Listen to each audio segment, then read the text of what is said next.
بالسنين الأخيرة صار في اهتمام كبير بالأكل والمطابخ حول العالم، وصار الكل يحكي عن المطبخ الشرقي والمطبخ الغربي والمطبخ الحلبي والمطبخ التركي وغيرهم. وحتى صار في نوع من تنافس، مين بيعمل الأكلات الأشهر والأكثر تأثيراً وانتشاراً. وبين هالضجة والشهرة في مطبخ عريق وغني يمكن ما أخذ حقه من الضوء مثل غيره، رغم أنه أثره موجود على سفرات الأكل، وهو المطبخ الأرمني. الأرمن اللي وصلوا على سوريا على دفعات عبر التاريخ ولمنطقة الجزيرة بعد أحداث سنة 1915، والشي اللي لحقه من تهجير ومجازر ما جابوا معهم بس ذكرياتهم وتراثهم وثقافتهم، وإنما كمان جابوا معهم مطبخ غني بالأطباق والنكهات والوصفات اللي حافظوا عليها جيل بعد جيل.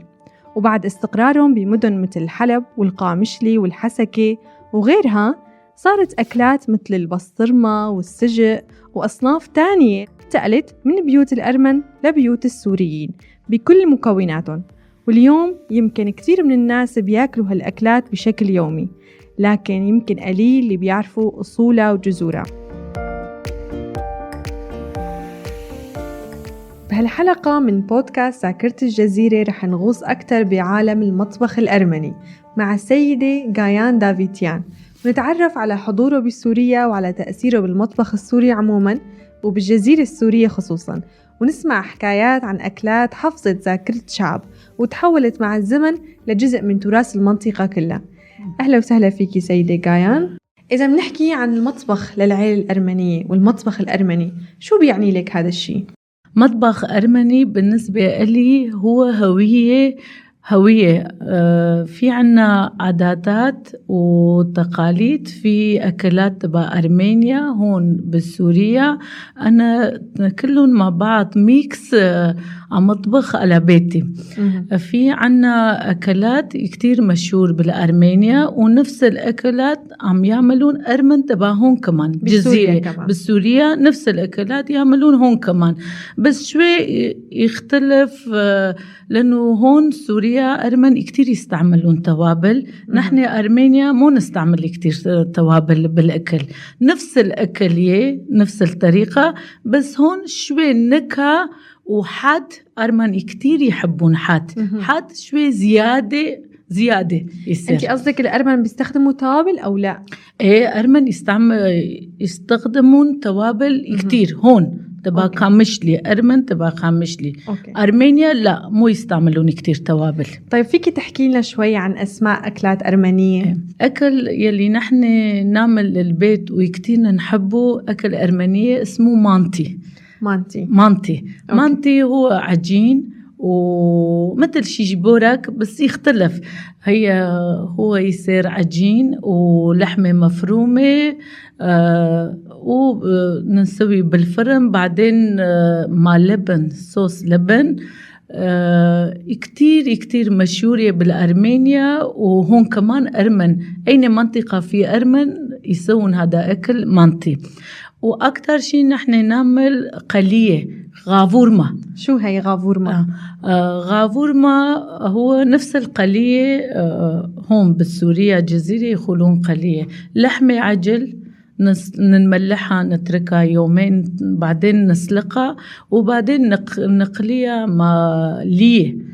وكتير زماناتها هذا كان غافور ما كان يعملون، كان بيحطون آخر شيء بالفخار، وإدايان أيام طويل كتير كان يسوون أكل فيها ويستعملون، تقدري بارد تاكلي، تقدري ما بيت تاكلي، كتير أكلي طيب. وإلى هلا موجودة كل مناسبات، عيد، راس سنة، نحن ضروري هذا غافورما لازم يصير بيتنا. هلا عرفنا عن المانتي وعرفنا عن الغافورما، شو كمان في طبخات؟ في عنا طبخة اسمه غاباما هون أرمن مو يعملون، ما بعرف، بيجوز ناس يعملون، بس أنا في عندي رفقات أرمني سنة مرة مع بعض نجتمع مع بعض ونعمل هذا غاباما هو قرعة وحشوة تبع يصير نص طبخة رز مع مكسرات وما متجفف طين ومتجفف مشمش وزبيب مع بعض، نعمل حشوة نعبي جوات هذا قرعة، وهذا قرعة وننحط فوقه عسل كمان وننزلها بالتنور. تنور يا فرن. العسل كيف بيصير طعمته مع هدول؟ كتير ناس هلا بناتي ما كان يحبون، دايما يقولون شو هذا انت رز ومكسرات ومجفف، فواكه مجففة وفوقه عسل وقرفة، كل شيء تتخربطون بعض وتاكلون. أولادي بصراحة مو يحبون، بس نحن أرمن نحبوا هذا الشيء. هذا اجت من زماناتها، كتير أكل مشهورة بالأرمينيا. وبعد ما منفرن يجيبون هذا غاباما، يبلشون كلن مع بعض يغنون بالغنية، عم يقسمون هذا غاباما. شو بيغنوا؟ هي جان غاباما هيك طيب غاباما، إيه في غنية خصوصي مشان هذا أكل غاباما. نغنيها هي جان غاباما هاموف هدوف غاباما. هيك حلو كتير. هيك هي مقطع صغير منها. إيه. يعني نقول أشقد حلو غاباما وأشقد طيبة غاباما. ما بنعرف لسه إيه. ما دايين غاباما نحن. أي سنة مرة مع أصدقاء نحن أرمينيا، ومرة ضيفته لجيران لقلي قال ما حبينا، مو طيب، حلو ما رز. هو يمكن الطبخة لأني قديمة. إيه طبخة قديمة وهذا وبترتبط بذكريات. إيه حلو كتير. المطبخ الأرمني كتير غني. شو في كمان طبخات تحكي لي عنها؟ نحن هلا أرمن أكتر شيء أرمينيا نستعمل لحمة. أساس مطبخ أرمني لحمة وخضرة. بس هون سوريا أرمن عم بشوف كتير يستعملون أكلات ما برغر، مثلا كبة صينية، كبة لبنية، كل شيء بالكبة يصير أكلا فيه كتير برغر. نحن أرمينيا لا، مو نستعمل كتير برغر. أنا سمعت كمان عن طبختين أنت ما ذكرتين اللي هن البسطرمة والسجق. بسطرمة هو مازة، مو أكل هيك مشان تطبخي وتاكلي، لا مازة يعني مقبلات. إيه. وأنا أشتغل بالقامشلي، أنا بشتغل على بسطرمة وبيزنس دبي بسطرمة. بسطرمة لازم ضروري يكون كتف عجل. ننجيبها هذا لحمة، نملحها، نتركها كم يوم، بعدها ننطلعها هذا اللحمة من ملحتها ونعلقها، ننحط تحت الشيء الثقل مشان هذا فيه إذا فيه هيك دم وهدول كله يطلع منه، وبعدين نعلقها مكان هواء مشان 5 أيام هذا اللحمة ينشف. بعد ما ينشف هذا اللحمة نحن نجهزها اوج تباو يصير شامان.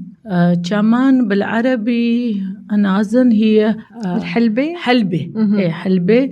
ونحن نستعمل توم. أرمني كتير يحبون توم، وحاد كتير يحبون حاد، وأسود بهار. كان نعمل هيك صوص عجين، وهدول بسطرمة نشف نخلي جوات هذا يومين، وبعدها ننعلقها بعد كم يوم ننشيلها وبقى يصير جاهز على أكل. بالمناسبات هو مقبلات يستعملون.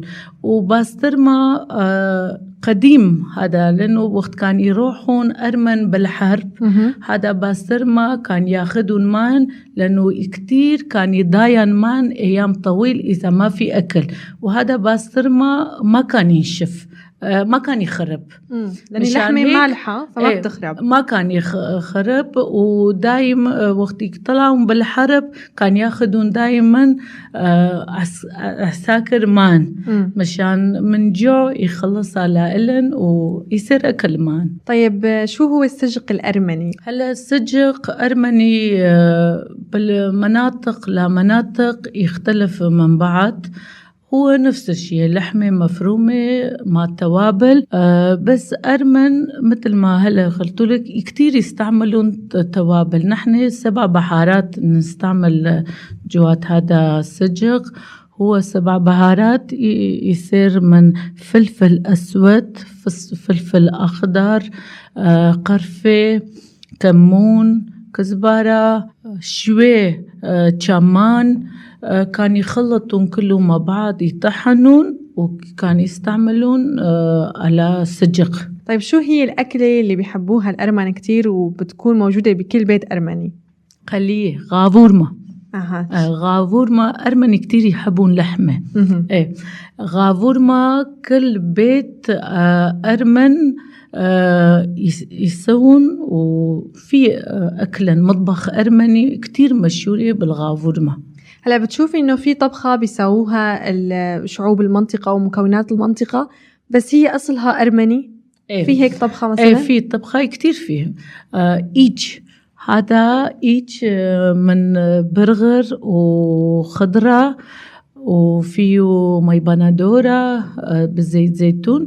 هذا يعملون أرمن، إكرات، عرب، سرياني، كلن يعملون. نحن كمان كل مناطق كل مناطق يعملون هذا. نحن كمان نعمله بعفرين بس في له غير اسم. ونحن أكتر شيء هذا إيش نعمل أيام الصوم، لأنه هذا بدون لحمة، نباتي. نباتي، نعملها بالصوم. وبالربيع وقت يطلع خضار، مو ربيع نقول وقت يطلع خضار كتير طيب، يما وتزة كل شيء فريش كتير طيب يطلع هذا إيج. الإيج هو طبخة أرمنية ولكن المطابخ كلها عم تساويها تقريبا. طب شو هي الطبخات اللي انتي دخلتيها على مطبخك والأرمن أيضا دخلوها على مطابخهم، الأكلات اللي تعتبر عربية أو كردية أو سريانية؟ شو في طبخات؟ هلا نحن كتير نعمل، أنا بيتي كتير مطبخي نعمل كبيبات. هذا أكل كبيبات مشهور عند كرات، عند سريان، عند كل طائفات مسيحية وعرب، عند كلن. نحن بيتنا كتير نحبه هذا.